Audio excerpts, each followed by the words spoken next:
e orar ao Senhor. Senhor, queremos te agradecer, Pai, mais um momento que o Senhor nos dá aqui, Senhor Deus, na tua casa, esse lugar, ó Pai, que chamamos casa de oração, onde adoramos o teu nome. E aqui mesmo queremos ouvir a tua voz, ó Pai. Te pedimos que eu fale ao nosso coração, apesar, ó Pai, da dificuldade que temos, ó Pai, de expor a tua palavra e de ouvi-la, que o Senhor esteja nos dando graça por meio do seu Espírito, desvendando os nossos olhos as verdades da tua lei, Pai. Os mistérios, outrora ocultos, agora revelados, ó Pai, no esplendor da completude da tua palavra. Por isso fala ao nosso coração através dela. É o que nós pedimos, em nome de Jesus. Amém. Queridos, vamos abrir a palavra do Senhor no texto de Isaías, capítulo 9, os versos de 1 a 7.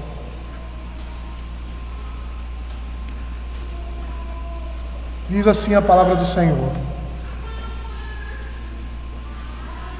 mas para a terra que estava aflita não continuará a obscuridade. Deus nos primeiros tempos tornou desprezível a terra de Zebulon e a terra de Naftali, mas nos últimos tornará glorioso o caminho do mar, além do Jordão, Galileia dos gentios. O povo que andava em trevas viu grande luz, e aos que viviam na região da sombra da morte resplandeceu-lhes a luz. Tem-se multiplicado esse povo, a alegria lhe aumentaste, alegram-se eles diante de ti, como se alegram na ceifa, e como exultam quando repartem os despojos. Porque tu quebraste o jugo que pesava sobre eles, a vara que lhes feria os ombros e o cetro do seu opressor, como no dia dos midianitas. Porque toda bota que anda o guerreiro no tumulto da batalha, e toda veste revolvida em sangue, serão queimadas, servirão de pasto ao fogo. Porque um menino nos nasceu, um filho se nos deu, o governo está sobre os seus ombros, e o seu nome será Maravilhoso Conselheiro, Deus Forte, Pai da Eternidade, Príncipe da Paz. Para que se aumente o seu governo e venha a paz sem fim sobre o trono de Davi e sobre o seu reino, para o estabelecer, o firmar mediante o juízo e a justiça, desde agora e para sempre. O zelo do Senhor dos exércitos fará isto. É muito difícil você expor muitas vezes um texto como esse ou como qualquer outro, tirando ele da sua sequência lógica no próprio livro. Trazer a memória ou trazer determinados detalhes que são desenvolvidos na introdução e no decorrer do capítulo, que facilitariam o nosso entendimento. Mas eu gostaria de dar uma visão, não de Isaías, por simplesmente, mas do que esse texto representa. Hoje de manhã nós falamos, fazendo uma comparação, do Velho Testamento, que a igreja estava vivendo ali no Velho Testamento, com o Novo Testamento, ou com uma realidade maior. Nós chamamos aquele momento de uma metáfora real. Por que é uma metáfora real? Porque apesar de ser uma história, porque geralmente uma metáfora é uma figuração, é uma figura de linguagem, é algo que você inventa, como uma parábola, vamos dizer assim, ou que você cria, e a partir daí você faz uma ligação com a realidade. Mas quando olhamos para a Escritura, nós vemos a realidade se metaforizando em algo que apontava para o futuro, ou seja, o que acontece com Israel ali no Velho Testamento, e as promessas de Israel no primeiro pacto, na primeira dispensação, se a gente pode dizer assim, conforme as suas administrações, todas elas foram concretizadas ali na vida de Israel, fisicamente. Mas todas elas apontavam para um contexto maior, para uma realidade maior, por um povo maior, que não se limitava a uma nação. E nós vemos ali o povo saindo do Egito, e a palavra de Deus mostra claramente que essa saída é comparada à libertação do povo de Deus, dos crentes do pecado, da escravidão do pecado. O Egito representava isso, apesar de ser uma história real, era uma história real que mostrava uma realidade que apontava também para uma outra realidade maior, que era a nossa realidade espiritual. Éramos presos, escravos do pecado, e Deus em Cristo nos libertou por meio de um cordeiro que foi morto no nosso lugar dessa escravidão. E aí o povo de Deus começa a sua caminhada, e essa caminhada no deserto representa a vida cristã. É uma metáfora da vida cristã, claramente desenvolvida e apresentada no Novo Testamento. A história do povo no Velho Testamento, a história do povo de Deus, se assemelha com a história do povo de Deus em todo o tempo. No tempo em que nós vivemos, estamos num deserto, onde Deus está mostrando a sua graça, a sua misericórdia, conduzindo o seu povo, dando demonstrações do seu poder e da sua glória, em meio às dificuldades e provações e limitações que o deserto impõe ao homem. E aí a igreja do Velho Testamento, ou seja, o Israel físico, que apontava para um Israel espiritual, ou seja, gente de todas as línguas, povos e nações entram na terra prometida. Uma terra que emana leite e mel, uma terra abençoada, que eles não plantaram, que eles não fizeram nada, mas foi dado ao Senhor. E porque foi dado, o Senhor deu ao seu povo, e porque o Senhor deu ao seu povo, em primeiro lugar porque amava o seu povo, porque cuidava do seu povo, mas também porque aquelas pessoas que moravam aqui naquele lugar não mereciam estar ali. E não mereciam por causa dos seus pecados, porque se desviaram do Senhor. E aprove a Deus separar um povo, não porque fosse melhor, ou mais inteligente, ou mais santo, mas santificar esse povo que fazia parte da mesma matéria, da mesma essência, daqueles que foram expulsos por Deus daquela localidade. E eles foram expulsos ali por causa do seu pecado. E essa terra, apontando para a libertação no Egito, era uma terra onde eles iriam viver, iriam gozar das bênçãos de Deus. Mas eles deveriam aprender que nesse lugar, que era a habitação de Deus, que era o lugar de Deus, que era a terra de Deus, vamos dizer assim, eles deveriam viver de conformidade com a lei de Deus. Não há como viver nesse mundo, nessa terra prometida, que foi dada e que foi preparada por Deus ao seu povo, ao saírem do Egito, fora dos padrões estabelecidos por Deus, fora da sua lei. E aí, antes de entrarem na terra prometida, o que acontece?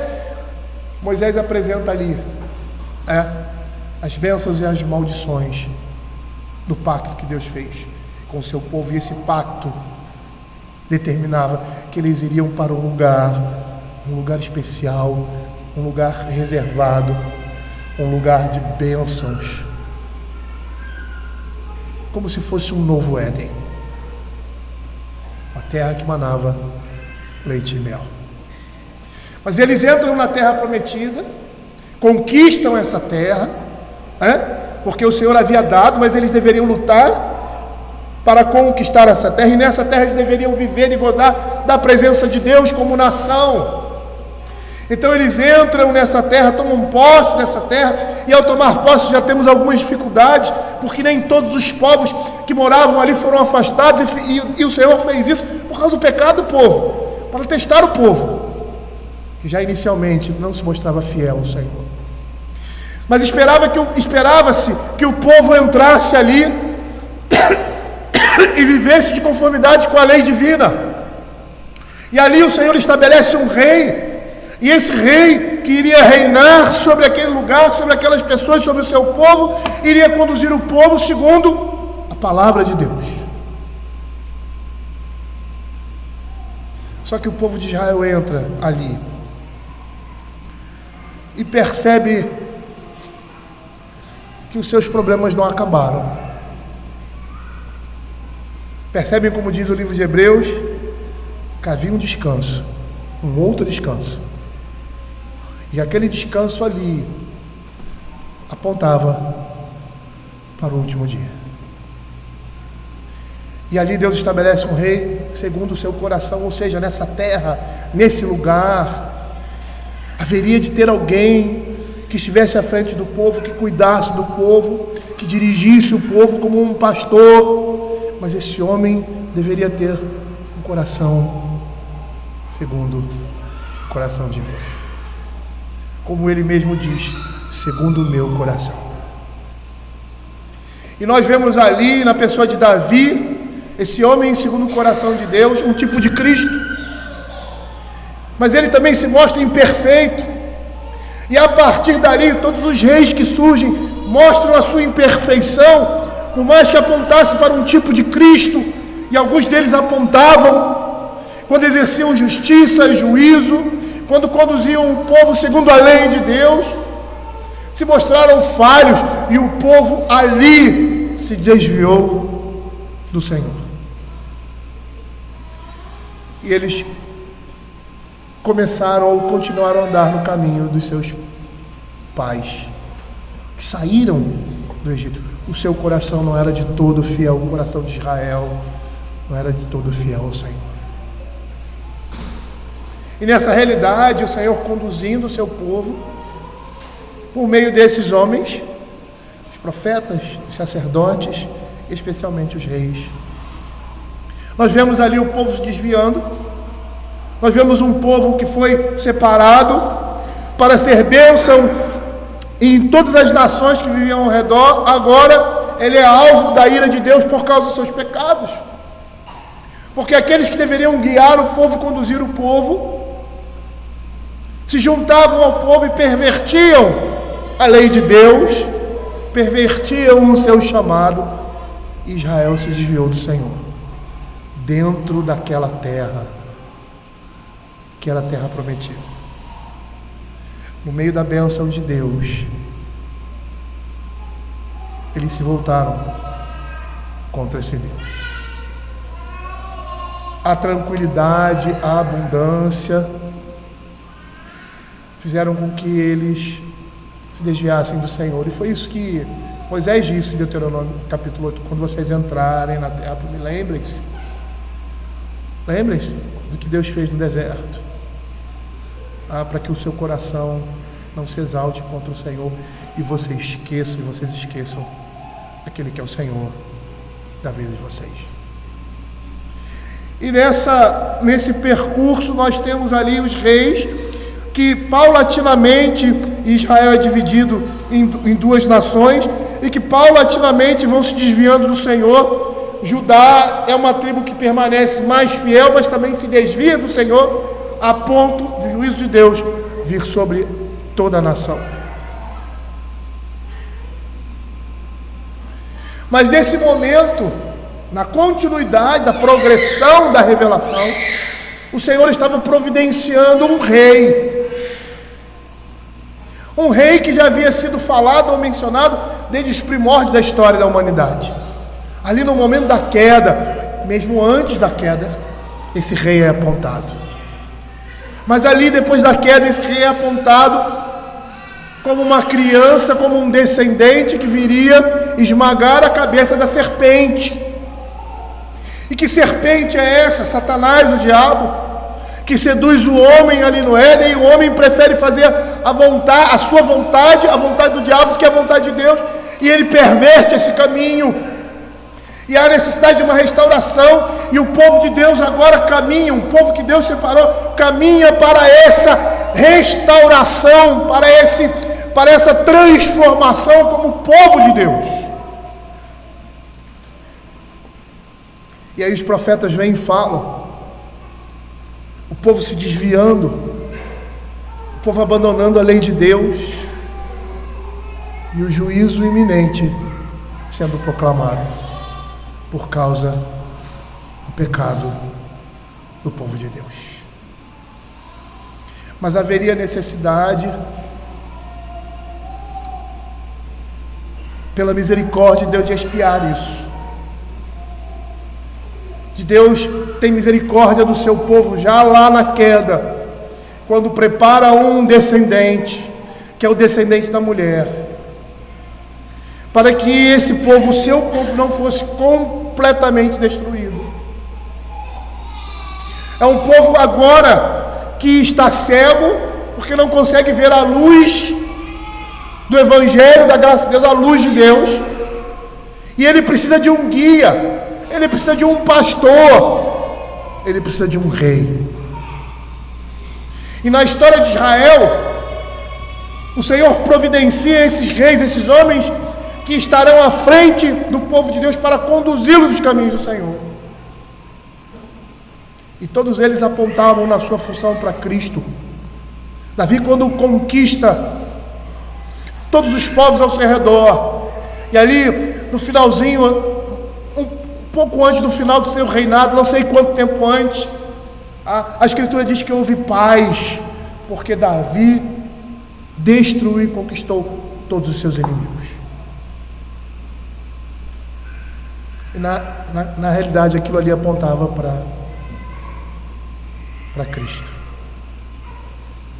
No Velho Testamento, os inimigos eram apresentados de forma física, eram povos que se levantavam contra o povo de Deus.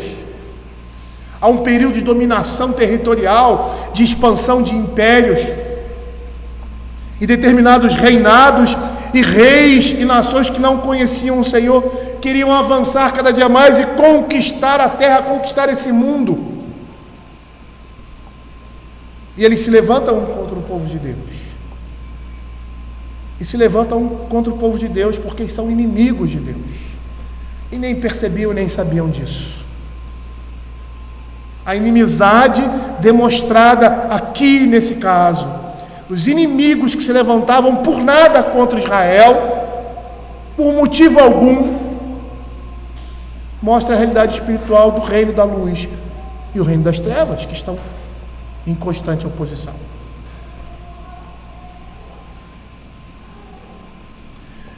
E aqui em Isaías nós vemos um povo caminhando.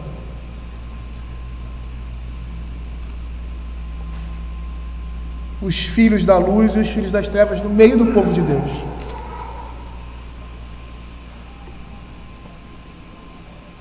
E o Senhor tratando o seu povo, disciplinando aqueles que são seus e trazendo juízo para aqueles que violaram a sua aliança. E nesse contexto, que é um contexto onde o pecado, onde a opressão dos inimigos, mais uma vez representa o poder do diabo contra o povo de Deus, a oposição das trevas com a luz se manifesta, e há necessidade de um rei, aquele que vai conquistar a vitória para o seu povo e que vai destruir todos os seus inimigos e trará paz, paz de espírito, a paz que excede todo conhecimento para aqueles que são do Senhor. E é dentro desse contexto que nós temos aqui o capítulo 9 de Isaías, do verso de 1 ao verso 7.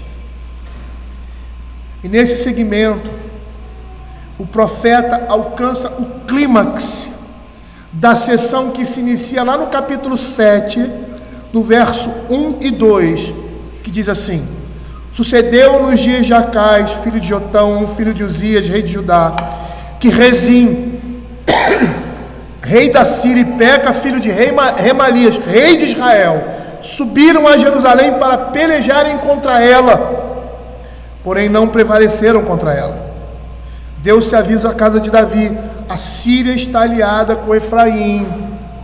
Então ficou agitado o coração de Acais e o coração do seu povo, como se agitam as árvores do bosque com o vento. Nós estamos vendo aqui um monarca infiel, cuja administração política míope realmente vai submergir a nação no mais intenso desespero, porque ele não vai confiar no Senhor. E nesse contexto se ergue um monarca ideal, que embora apenas um menino, porá fim a todas as guerras e estabelecerá um reino eterno, fundamentado na justiça e na retidão. Como menino, ele é a combinação do uso que Isaías faz desse termo, meninos, no seu livro, para indicar o senhorio providente de Deus na história. E aí esse vocábulo ele não expressa mais um evento ou situação futura, como nós vemos no capítulo 7, verso 3, quando diz assim: disse o Senhor a Isaías: agora sai tu com teu filho, que se chama Um Resto Volverá, ao encontro de Acais, que está na outra extremidade do aqueduto do açude superior, junto ao caminho do campo do lavadeiro. E do capítulo 8, 3 e 4: fui ter com a profetisa, ela concebeu e deu à luz um filho. Então me disse o Senhor: põe o nome de rápido esposo, presa segura, porque antes que o menino saiba dizer meu pai ou minha mãe, serão levadas as riquezas de Damasco e os despojos de Samarias diante do rei da Síria. Esse vocábulo usado aqui por Isaías não expressa mais nenhum evento ou situação futura, mas expressa a extraordinária natureza desse menino e indiretamente o caráter salvífico desse reinado. E nesse caso, ele é a expressão final da verdade de que Deus realmente estará conosco, o Deus Emanuel, não para a nossa destruição, mas para a nossa redenção. Diferente dos usos que são feitos aqui, no caso de Isaías.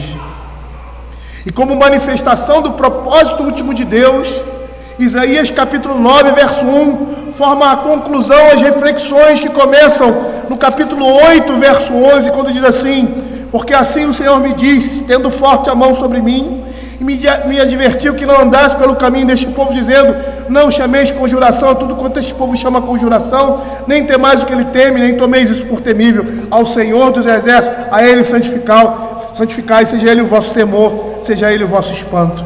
E continua assim o profeta. A dependência dos nossos próprios recursos e as expectativas dessas diretrizes só podem conduzir às mais densas trevas.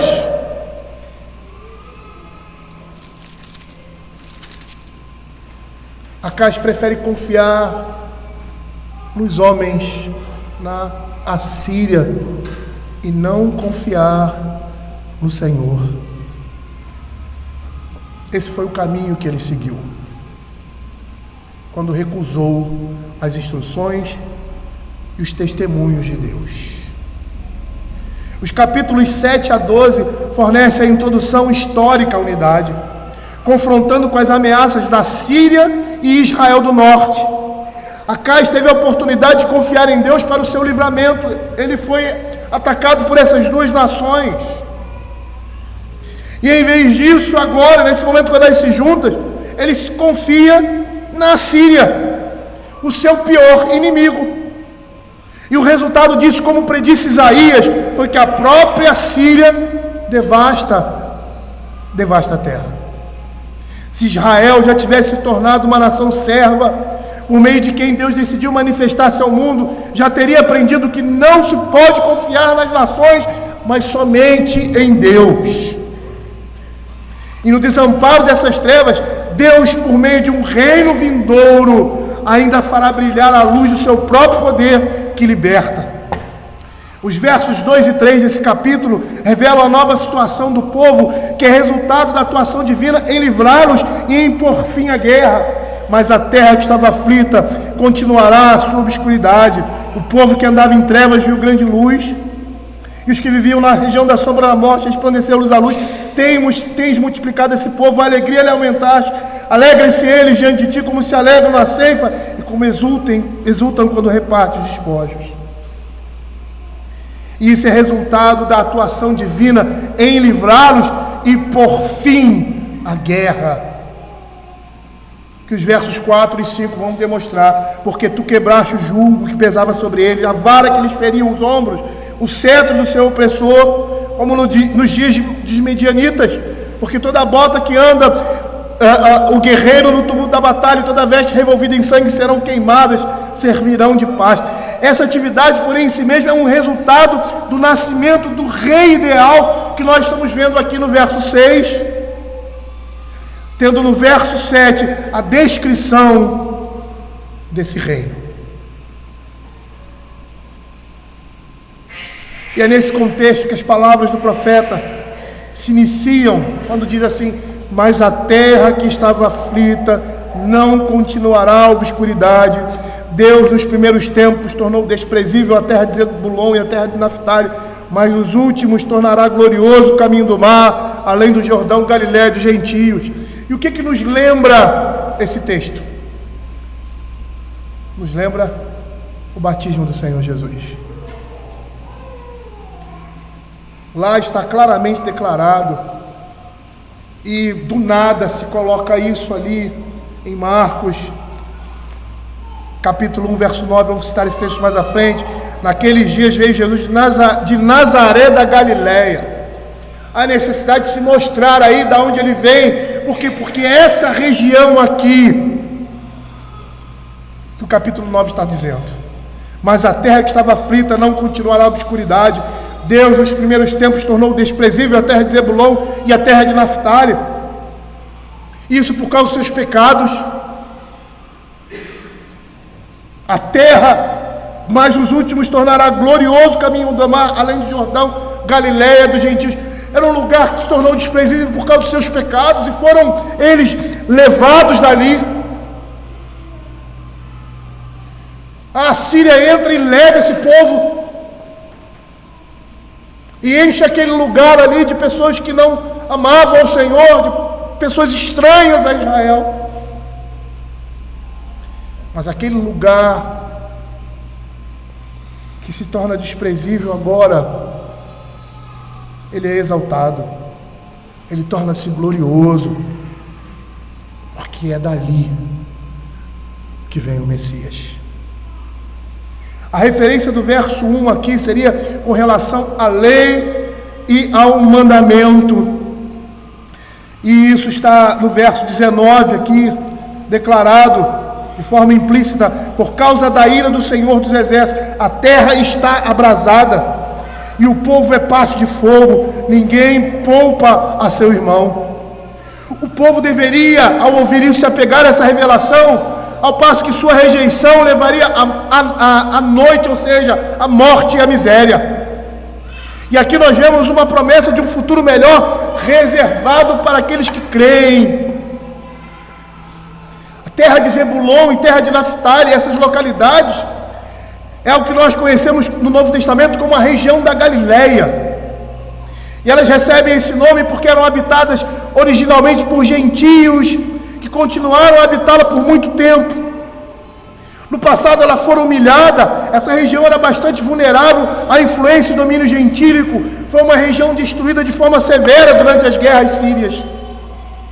Quando os assírios invadiram Efraim, e o capítulo 8, verso 4, vai apontar isso, porque antes que o menino saiba dizer meu pai ou minha mãe, serão levadas as riquezas de Damasco e os despojos de Samaria diante do rei da Síria. Quando os assírios invadiram Efraim, essas tribos que se localizavam, essa tribo que se localizava ali, ela foi a primeira a ser invadida, esses locais foram os primeiros a serem invadidos. Tiglat-Pileser deportou sua população para a Síria. E lá em 2 Reis, capítulo 15, verso 29, nós vemos isso, quando diz assim: nos dias de Peca, rei de Israel, veio Tiglat-Pileser, rei da Síria, e tomou a Ijon, a Abel, Bet-Maaca, a Janoa, a Quedes, a Azor, a Gileade e a Galiléia, a toda a terra de Naftali, e levou os seus habitantes para a Síria. E aqui nós temos um pano de fundo de desprezo, e o profeta apresenta a glória que esse lugar gozará no futuro, em um futuro período de salvação. Essa profecia, como eu falei para os irmãos, encontra cumprimento literal no fato de ter Cristo sido criado na Galiléia, trabalhado naquela região e iniciado o seu ministério ali. A maioria do ministério do Senhor Jesus foi nessa região. Olha que interessante. Na região da Galiléia, uma terra que estava obscura e aflita, agora se torna gloriosa, porque aquele menino não só viveu ali, mas o seu ministério se desenvolveu ali naquele lugar. E aí nós vemos Marcos capítulo 1, verso 9, que eu já citei. Naqueles dias veio Jesus de Nazaré da Galileia, e por João foi batizado no Rio Jordão. Percebam que uma profecia que apontava para algo local, apontava também para algo muito mais futuro. Isaías vai falar aí de um tempo em que a Síria e que Babilônia, consequentemente, vão levar o povo de Deus como juízo. Mas nesse contexto, que é um futuro próximo, um futuro mais próximo do que aquele futuro em que esse rei iria se estabelecer, percebam que essa profecia alcançava esses dois momentos. E ela apontava para Cristo, uma terra desprezível, agora, por causa do seu pecado, se tornará gloriosa, porque foi alcançada pela pregação do Evangelho. O Deus Emanuel, o menino que estabeleceria o trono de Deus, que iria concluir as promessas que foram dadas a Davi, estava ali, vivendo no meio dos homens. E aí o verso 2 vai dizer assim: o povo que andava em trevas viu grande luz, e aos que viviam na região da sombra da morte resplandeceu-lhes a luz. Inicialmente nós vemos aqui que isso se refere ao povo que habitava naquela região, mas a partir dele o profeta estende seus olhos para Israel como um todo, para um futuro. Ele vê o povo em épocas futuras vivendo em trevas e na sombra da morte, imagens de angústia extrema por causa do pecado. A profundidade da situação dele se expressa na descrição da salvação que agora se manifesta: grande luz, resplandecer a luz. Inicialmente era uma libertação política externa, uma libertação do poderio assírio, e o profeta vê um remanescente libertado que, tendo escapado do julgamento de Israel, surge em grande número. É o que Isaías capítulo 6, verso 12 diz: e o Senhor afaste dela os homens, e no meio da terra seja grande o seu desamparo. E o capítulo 7, verso 3, disse o Senhor a Isaías: agora sai, tu com teu filho, que chamam o resto, volverá ao encontro de Acais, que está na outra extremidade do aqueduto do açude superior, junto ao caminho do campo do lavadeiro, e diz-lhe: acautela-te, aquieta-te, não temas, nem se desanime o teu coração, por causa desses dois tocos de tições fumegantes, por causa do ardor da ira de Rezim e da Síria e dos filhos de Remalias. Porque a Síria resolveu fazer-te mal, bem como Efraim, o filho de Remalias, dizendo: subamos contra Judá e amedrontemo-lo, e conquistemos para nós, e façamos reinar no meio dele o filho de Tabeal. Assim diz o Senhor Deus: isso não subsistirá, nem tampouco acontecerá. O profeta vê o remanescente libertado, que, tendo escapado desse julgamento, agora surge em grande número, e o profeta ouve gritos de alegria, como nas festas da colheita, ou na divisão dos despojos da guerra. E aí no verso 3 e 4 ele continua a descrever esse momento, quando diz assim: tens multiplicado esse povo, a alegria lhe aumentaste, alegrem-se eles diante de ti, como se alegram na ceifa, e como exultam quando partem os despojos, porque tu quebraste o jugo que pesava sobre eles, a vara que lhes feria os ombros, e o cetro do seu opressor, como no dia do medianita. Porque toda bota que anda no guerreiro no tumulto da batalha, toda veste revolvida em sangue, serão queimados e servirão de pasto ao fogo. O Senhor fala de um momento de libertação desse povo. Eles se regozijam diante do Senhor, tendo seus olhos e coração neles. Seus lábios estão cheios de louvor. Ele os redimiu, ele despedaçou o pesado jugo que Israel havia carregado como uma besta de carga. E quando nós olhamos para esse tipo de libertação aqui, e o contexto em que o menino é inserido aí, essas coisas estão apontando para Lucas capítulo 1, verso 28 a 32. O povo de Deus é subjugado pelos seus inimigos por causa do seu pecado. E a exemplo disso, apontando para uma realidade maior, os homens são escravizados por causa dos seus pecados, pelos seus inimigos. Veja o que diz Lucas capítulo 1, verso 28 a 32.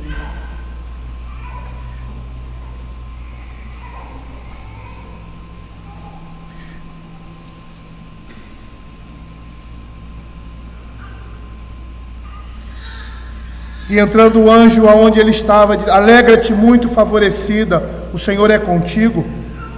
Ela, porém, ao ouvir esta palavra, perturbou-se muito e pôs-se a pensar no que significaria essa saudação. Mas o anjo lhe disse: Maria, não temas, porque achaste graça diante de Deus. Eis que conceberás e darás à luz a um filho, a quem chamarás pelo nome de Jesus. Este será grande e será chamado Filho do Altíssimo. Deus, o Senhor, lhe dará o trono de Davi, seu pai.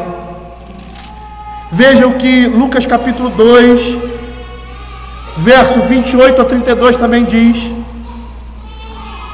Simeão o tomou nos braços, louvando a Deus, dizendo: agora, Senhor, podes pedir em paz o teu servo, segundo a tua palavra, porque os meus olhos já viram a tua salvação, a qual preparaste diante de todos os povos, luz para a revelação aos gentios e para a glória do teu povo Israel.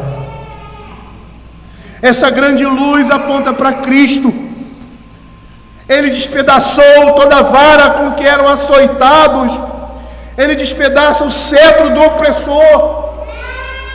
E na imagem dos seus inimigos ali no Velho Testamento, Efésios capítulo 2 nos mostra uma realidade em que essas coisas, ou que essas coisas representavam.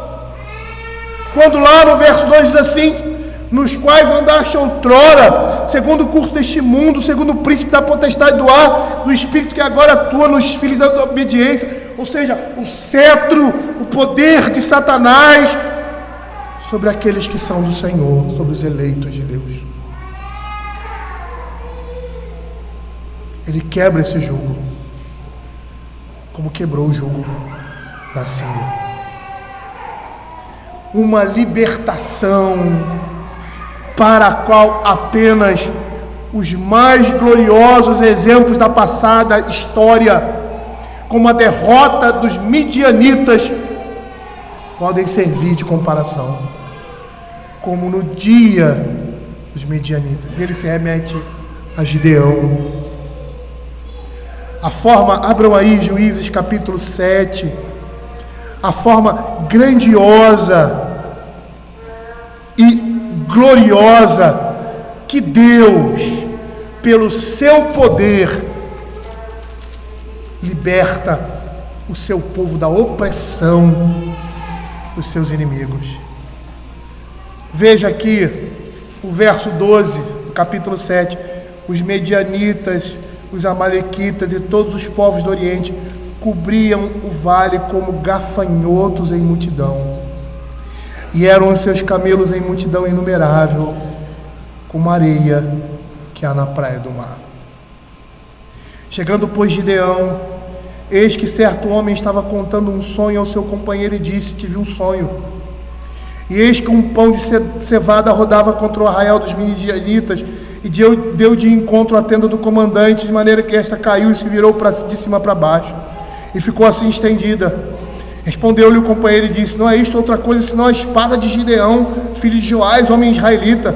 Nas mãos dele entregou Deus os midianitas e todo este arraial. Tendo ouvido Gideão contar esse sonho e o seu significado, adorou e tornou ao arraial de Israel e disse: levantai-vos, porque o Senhor entregou o arraial dos midianitas nas nossas mãos. Então repartiu os homens, os 300 homens, em 3 companhias, e deu-lhes a cada um nas suas mãos trombetas, cântaros vazios com tochas nele. Percebam que os medianitas cobriam um vale como gafanhotos. Alguém já viu uma nuvem de gafanhotos? Acho que em filme a gente já viu. Quando você tem uma praga em que uma nuvem de gafanhotos vem, tudo se torna noite, porque eles encobrem a luz do sol. A ideia é que existia uma multidão de inimigos fortemente armados contra Israel, e o Senhor diz para Gideão levar 300 homens. E é muito interessante essa história, né? Porque o número de Israel vai diminuindo, vai chegar a 300 homens. E a destruição se dá por esses 300 homens. Eles não fazem nada. Eles só tocam com trombeta e quebram os cântaros. E há uma revolução no arraial daqueles homens. Milhares de homens se levantando uns contra os outros, com medo, se matando à espada, fugindo. E naquele dia, todos esses homens caíram ao poder da espada, ao ponto desses 300 homens perseguirem os restantes e destruí-los completamente. Foi uma libertação extraordinária da parte de Deus. E a comparação que é feita aqui, desse livramento, desse quebrar o jugo, se assemelha a esse poder magnífico de Deus, de forma estupenda na vida do seu povo.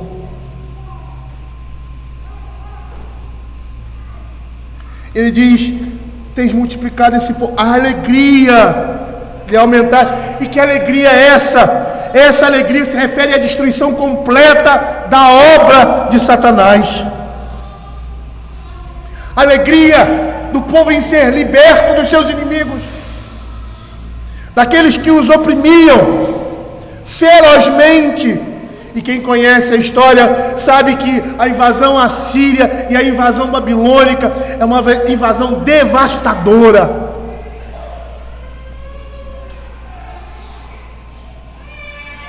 Mas isso apontava para aquilo que Cristo ia fazer. Essa alegria se refere à destruição completa da obra de Satanás.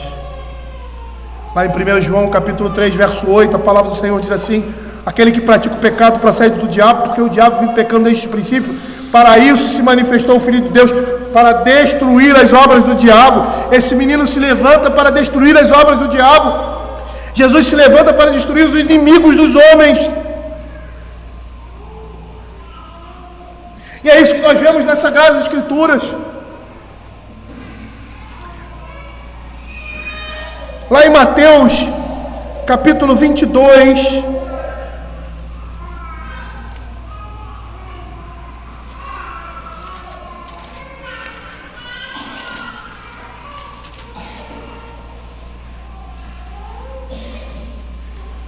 verso 44, a palavra do Senhor diz assim: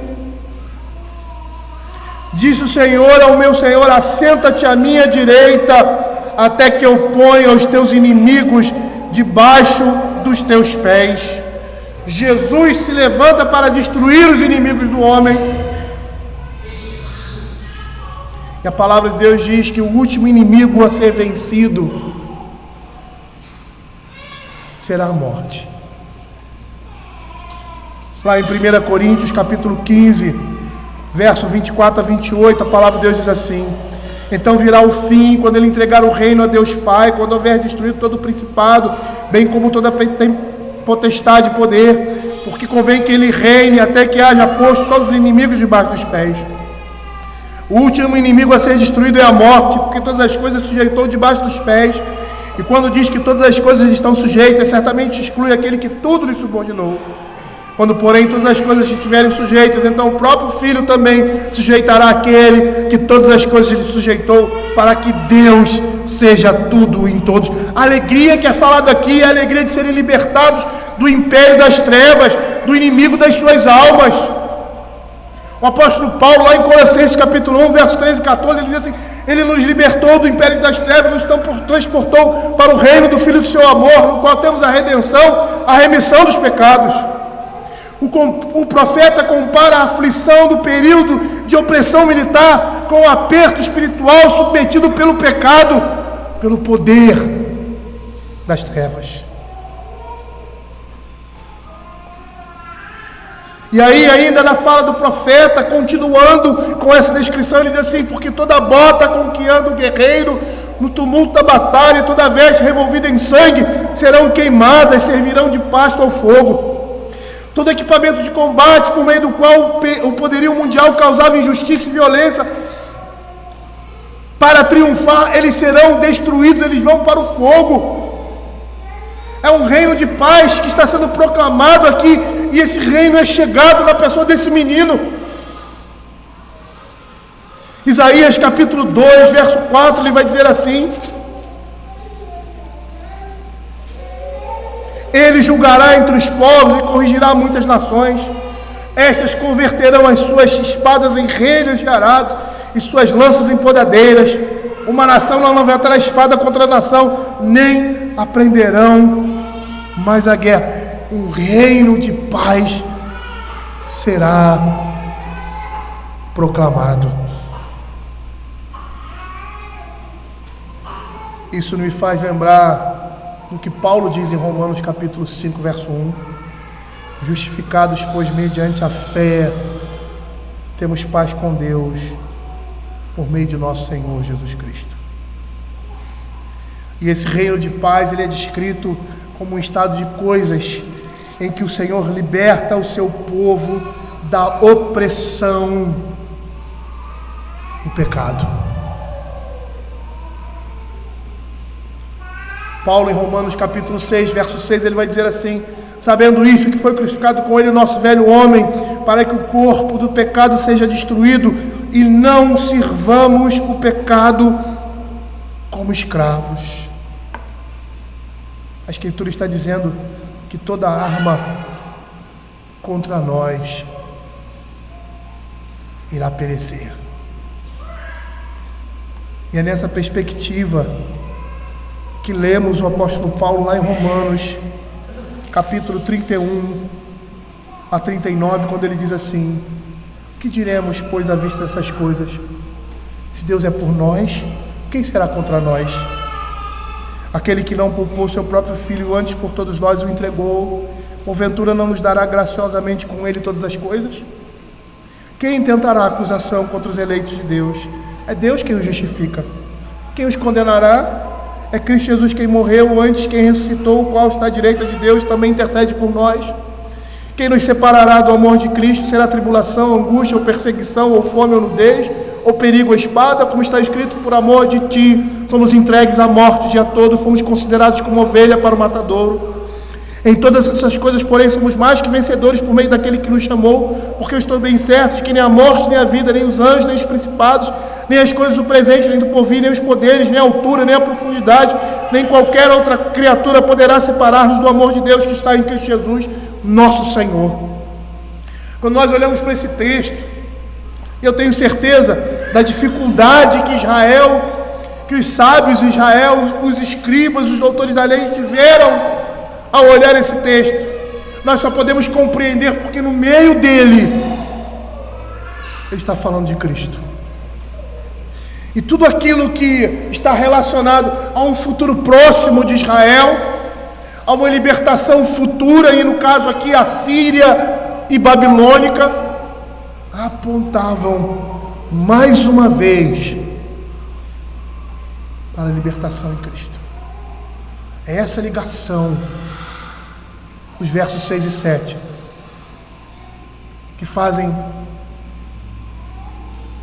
ligarmos o texto de Isaías, aquele contexto ali,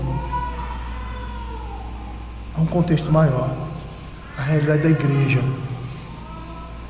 E aí no verso 6 ele vai dizer o motivo dessa alegria: porque um menino nos nasceu, um filho se nos deu, o governo está sobre os seus ombros, o seu nome será Maravilhoso Conselheiro, Deus Forte, Pai da Eternidade, Príncipe da Paz, para que se aumente o seu governo e venha a paz sem fim sobre o trono de Davi e sobre o seu reino, para estabelecer e firmar o juízo, mediante o juízo, a justiça, desde agora e para sempre. O zelo do Senhor dos Exércitos fará isso. Sabendo que tem o mesmo pensamento que o povo libertado no futuro, o profeta se une ao seu regozijo e descreve a causa dele, porque um menino nasceu. E o que é falado a respeito desse menino ultrapassa os limites humanos comuns. O profeta aqui, ao mencioná-lo, não tem em mente um príncipe terreno, mas refere-se ao grande rei do futuro, o Messias ungido. Ele diz que o governo está sobre seus ombros. O profeta vê esse menino vestido para governar, simbolizado pelas vestes reais que cobrem os seus ombros.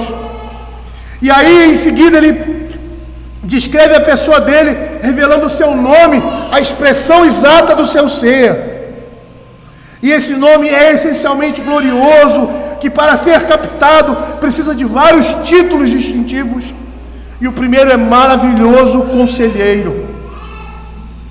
Esse título maravilhoso indica que ele transcende muitos limites da compreensão e da existência humanas comuns. E nós temos esse título nas Sagradas Escrituras ali no Velho Testamento, se referindo ao anjo do Senhor, quando diz assim, lá em Juízes capítulo 13, verso 18.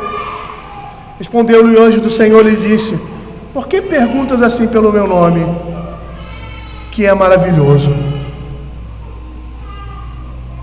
Esse anjo, no Velho Testamento, era chamado de maravilhoso.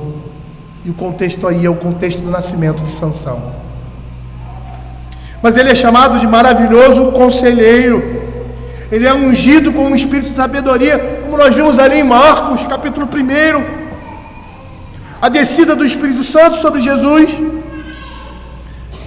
E isso está de conformidade com a profecia de Isaías, capítulo 11, verso 1 e 2, quando diz assim: do tronco de Jessé sairá um rebento, e das suas raízes um renovo, repousará sobre ele o Espírito do Senhor, o Espírito de sabedoria e de entendimento, o Espírito de conselho e de fortaleza, o Espírito de conhecimento e de temor do Senhor. E nós vimos que ele tinha plenitude do Espírito Santo.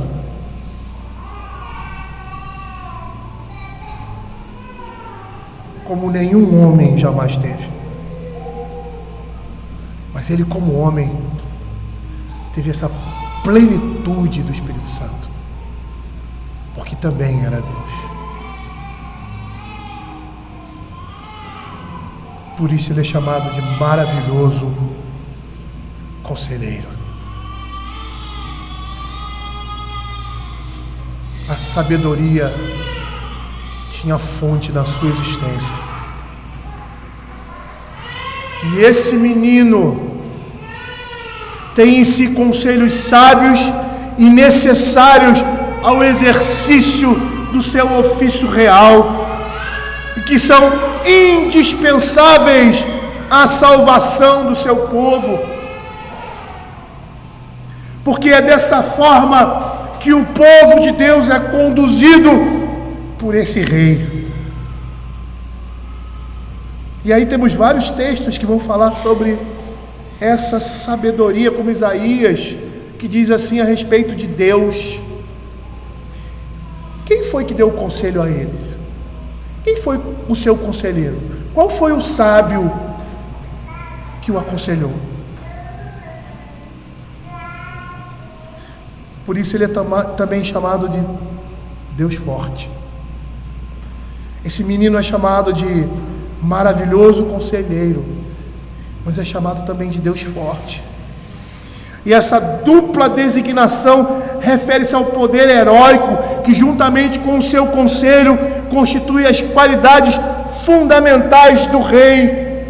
Por quê? Porque um poder desacompanhado de conselhos sábios, e conselhos sábios sem poder para agir, são infrutíferos. E aqui o nome de Deus se refere à natureza supra-humana do Messias. Esse nome diz que o Messias compartilha da natureza de Deus. Ele é chamado de Deus forte. Esses e os outros nomes referem-se especialmente à salvação subtendida na essência desse rei. Ele pode proteger o seu povo de todos os seus inimigos. Mas ele também é chamado de Pai da eternidade. A ideia de alguém que é Pai da eternidade, ou seja, por toda a eternidade.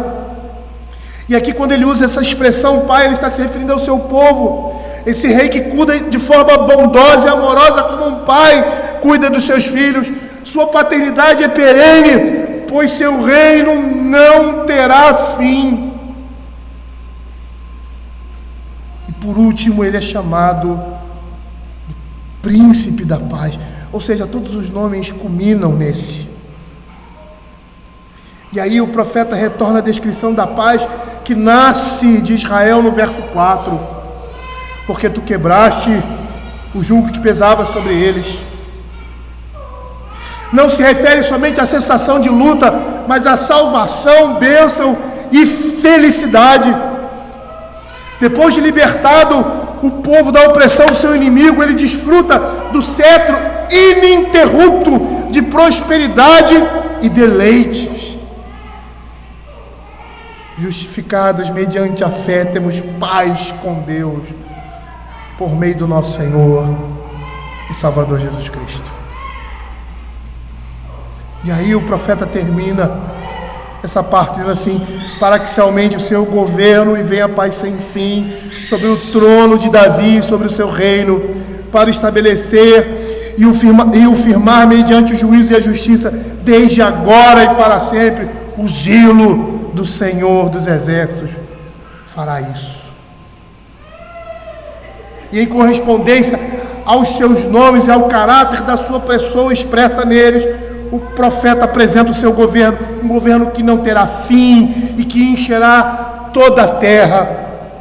Esse mesmo profeta já havia dito lá em Isaías capítulo 11, 10, quando diz assim: naquele dia recorrerão as nações à raiz de Jessé, que está posta por estandarte dos povos, a glória lhe será morada. E ele realizará isso sentado no trono de Davi, tendo o senhorio do seu reino. E quando ele fala do senhorio de Davi, ele não está falando de Israel, mas ele está falando do povo de Deus. É aquele que vai reinar. É aquele que em Apocalipse diz que não vai ter mais necessidade do sol, porque ele será o sol da nossa justiça. E a promessa feita a Davi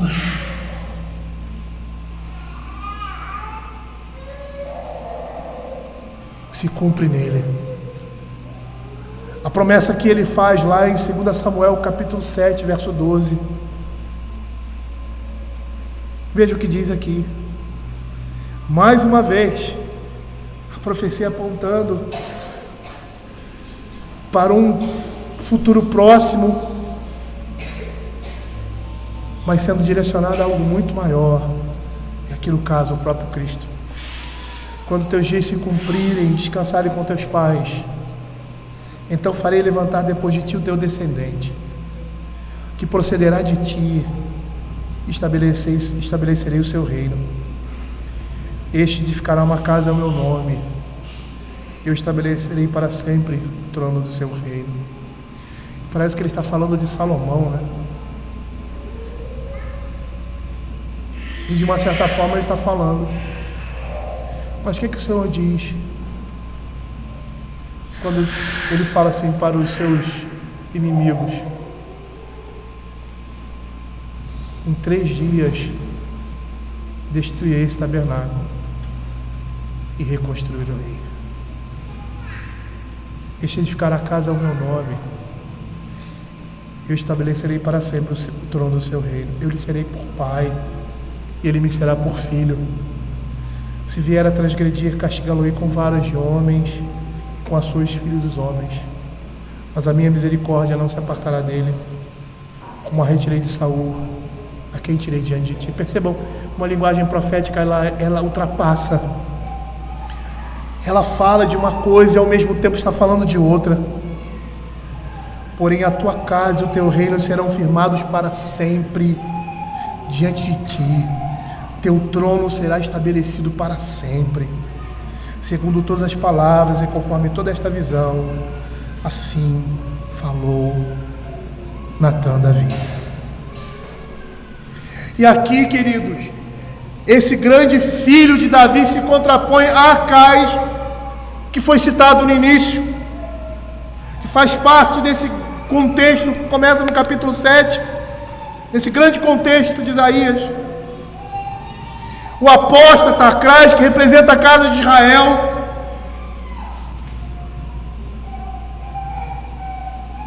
E perceba como essas coisas estão ligadas. Isaías capítulo 7, verso 13, vai dizer assim: então disse o profeta: ouvi agora, ó casa de Davi, acaso não vos basta fatigardes os homens, mas ainda fatigais também ao meu Deus?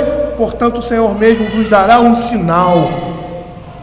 Eis que a virgem conceberá e dará luz a um filho, ele chamará Emanuel.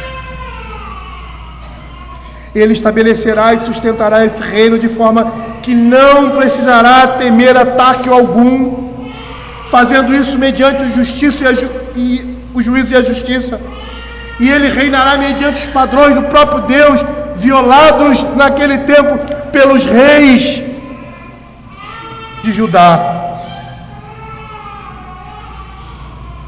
Que Isaías no capítulo 3, verso 14 mostra muito claramente. Ele diz assim: o Senhor entra em juízo contra os anciãos do seu povo e contra os seus príncipes. Vós sois o que consumiste essa vinha, o que roubaste do pobre está em vossa casa. Sua realeza propiciará glória a Deus e salvação de seu povo, e assim ele durará para sempre. O zelo do Senhor fará isso. E a Escritura diz que o seu zelo é abrasador pela causa de seu reino e pela salvação do seu povo. Zacarias capítulo 1, verso 14 vai nos dizer isso, quando fala assim: este me disse, clama, assim diz o Senhor dos Exércitos, com grande empenho estou zelando por Jerusalém e por Sião. Eu gostaria de encerrar essa nossa breve explanação. Eu gostaria de dizer que, dando uma olhada para os versos de 1 a 6, esses versos nos ensinam que a salvação e o Salvador são retratados em termos derivados da vida de Israel e de seus reis.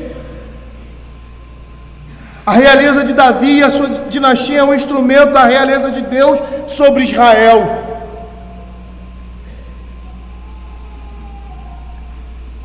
E lá em 1 Crônicas, capítulo 28, verso 5, ele diz assim: de todos os meus filhos, porque muitos filhos me deu o Senhor, escolheu ele a Salomão para assentar no trono do reino do Senhor sobre Israel. Quem senta nesse trono é Cristo. Salomão, com a sua sabedoria, que deixava os povos ao redor estupefatos, extasiados, louvando a Deus por aquele homem, por aquela nação.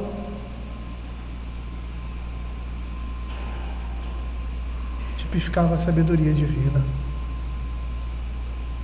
Mas ele não era o rei, ele apontava para ele. O rei era aquele descendente da mulher, era Cristo, aquele que se assenta no trono do reino do Senhor é Cristo. E tudo isso se cumpre de forma cabal no grande Filho de Deus. Dessa forma, essa profecia se cumpre naquele que, mediante a demonstração real do seu poder real, venceu o príncipe das trevas, venceu o poder do inimigo do povo de Deus, aquele que havia encerrado pela sua astúcia e pelo seu engano o homem no seu pecado, que fez com que Deus se voltasse contra aquele que ele criou à sua imagem, por causa do abandono que eles cometeram contra o Senhor, porque foram seduzidos, foram enganados, foram cegos.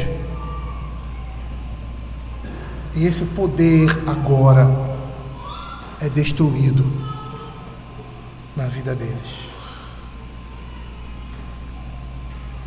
Por isso Mateus capítulo 12, verso 29, como Marcos também vai dizer isso, diz assim: se porém eu expulso demônios pelo Espírito de Deus, certamente é chegado o reino de Deus sobre vós.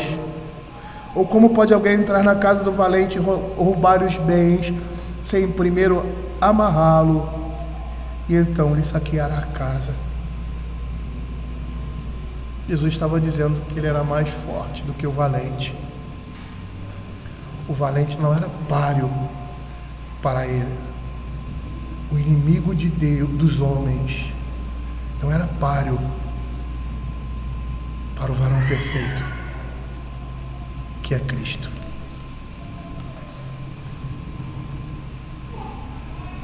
Por isso a palavra do Senhor, já citada em 1 João 3,8, vai dizer: para isso se manifestou o Filho de Deus, para destruir as obras do diabo.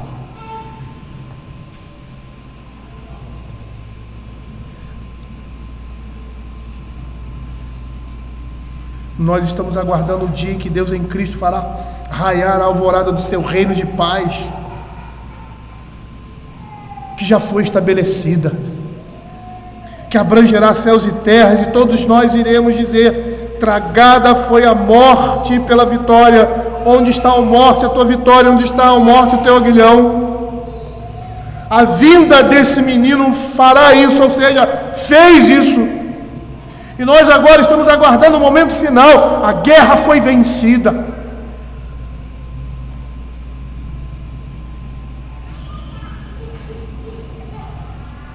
Por isso que Paulo vai dizer: quem tentará acusação contra os eleitos de Deus? É Deus quem os justifica.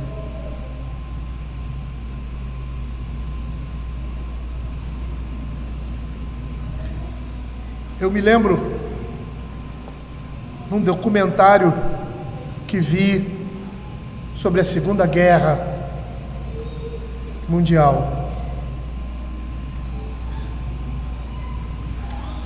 quando os nazistas, os alemães, já tinham reconhecido a sua derrota e estavam paulatinamente deixando os campos conquistados. O que eles fizeram? Eles disseram assim: nós vamos sair daqui. E o final da guerra já estava próximo. Eles já haviam sido derrotados, estavam se reagrupando para o momento final, e a ordem era devastar e destruir. Então, por todos os lugares que ele estava passando, ele devastava e destruía. Maldade, simples maldade. Reconheciam que a guerra estava perdida. Ainda, provavelmente, não sei porque não lembro desse documentário, mas creio que o tratado de paz ainda não tinha sido escrito, a rendição oficial ainda não havia sido estabelecida. Mas mesmo antes disso, uma nação reconhece a sua derrota e vai se recolhendo, e foi isso que eles fizeram. E ao se recolherem, saíram devastando todas as coisas, destruindo tudo que viam pela frente, como um último recurso. É como se eles estivessem dizendo assim: nós já perdemos, mas não vamos sair de mãos vazias disso aqui. Ou melhor, vamos sair, mas também vamos prejudicá-los. E é esse momento que nós estamos vivendo. Satanás está desesperado. Apocalipse diz que ele desceu à terra. Ele sabe que o seu momento é chegado. Porque quando Cristo, ele sobe aos céus, não há mais lugar ali para Satanás, que acusava os crentes dia e noite, como acontece com Jó. Ele não tem mais acesso à presença de Deus para acusá-los. Agora o acusador está entre nós. Por isso que Paulo diz, naquele contexto ali do jovem que pecou contra o corpo de Cristo, contra a igreja, foi excluído, e aí se arrependeu por ter sido entregue a Satanás e volta, e Paulo diz: receba, para que a sua tristeza não seja maior, porque nós não desconhecemos, não somos ignorantes quanto aos desígnios de Satanás. Ele é o acusador. Aquele homem já havia recebido o perdão de Deus e a igreja não aceitava.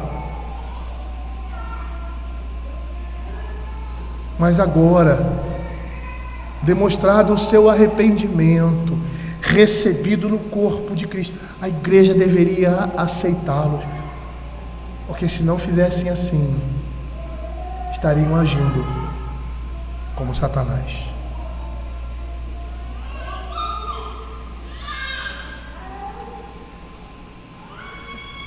O livro de Isaías começa com uma situação deprimente do povo de Deus. O povo adorando, mas estando distante do Senhor. E agora nós estamos vendo Deus providenciando a sua justiça e salvação do seu povo na pessoa desse menino, desse reino de justiça e paz.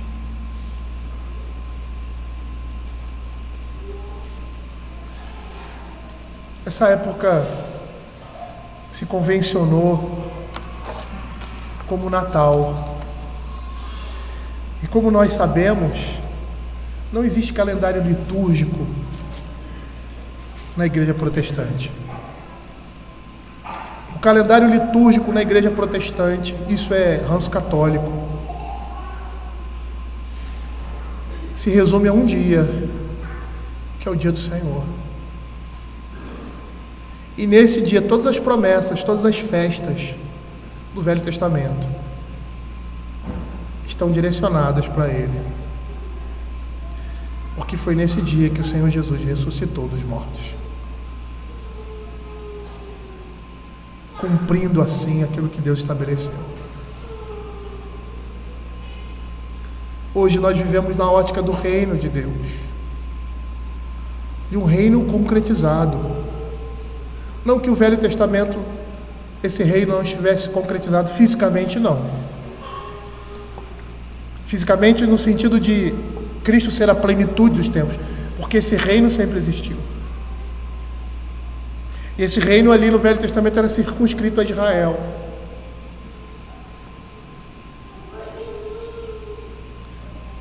E aqueles crentes do Velho Testamento foram salvos e foram conduzidos a Cristo por meio das administrações que apontavam para esse dia, para essa obra, para esse sacrifício que é Cristo.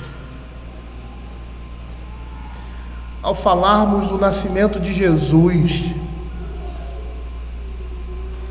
nós não ficamos aqui. Foi um fato, um sinal de que a salvação de Deus na pessoa desse menino se concretizava. Tudo apontando para um único lugar, o Gólgota, para um único momento, o dia do Senhor, e para uma única pessoa, Cristo. Vamos orar, vamos abaixar as nossas cabeças e orar ao Senhor. Senhor, queremos te agradecer pela tua palavra e queremos te pedir, Senhor, que o Senhor esteja guardando, Senhor, tudo que temos ouvido, Senhor, nos nossos corações. Que essas coisas possam não dar somente esperança, mas a certeza que a tua palavra nos dá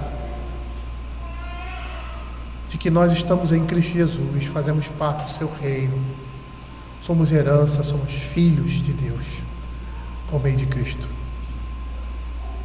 Independente das coisas que aconteçam, os governos que se levantam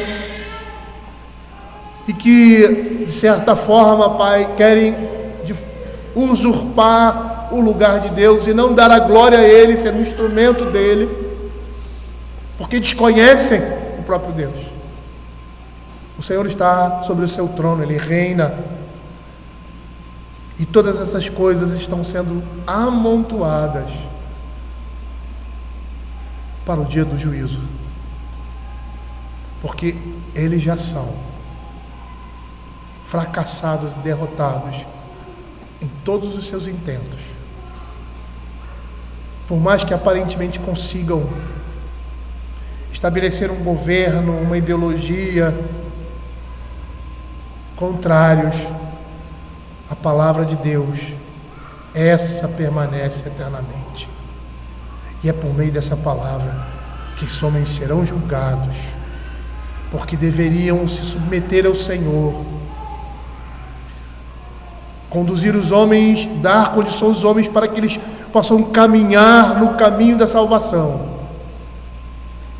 E pela sua condição, afastam esses homens disso.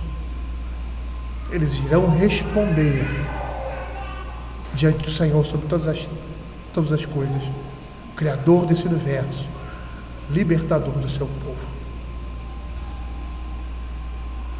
É o que nós louvamos e bendizemos o teu nome.